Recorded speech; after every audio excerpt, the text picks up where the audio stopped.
Excuse me, you said you're from California, right? Born and raised. So how would you recommend driving from Vegas to Long Beach?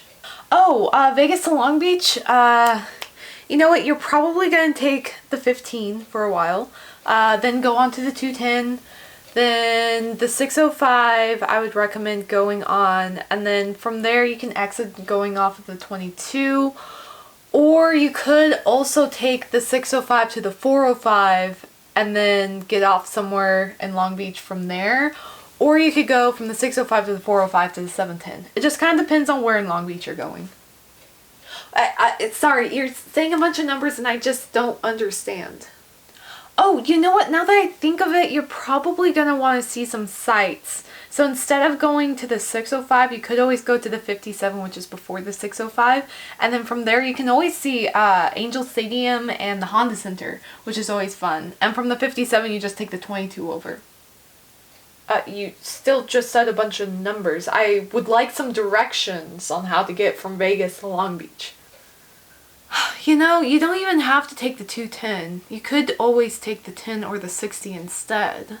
You're just saying a bunch of numbers. It's the 60 and the 10 and the 110 and... No, 210. But then, of course, if your goal is to take a more scenic route, you could do Pear Blossom or 18. 18 will take you through the mountains, so depends on how comfortable you are with it. Pear Blossom will take you way out of the way, but trust me, the views are gorgeous, so that is definitely an option you want to consider.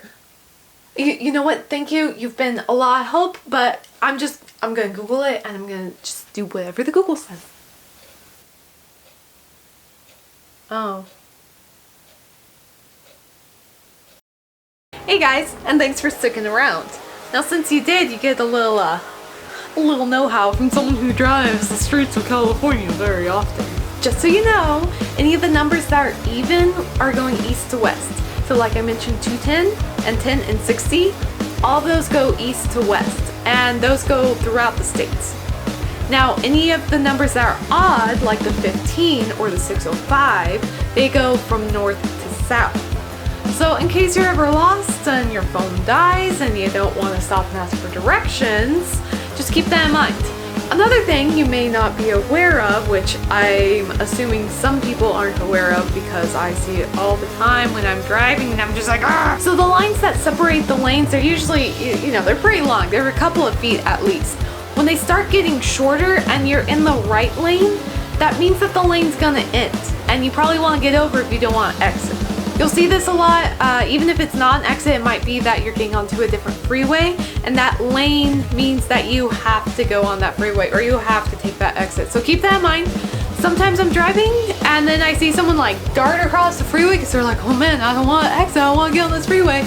But they do give you ample time to figure it out, so there's really no excuse to be shooting your way across if you know this.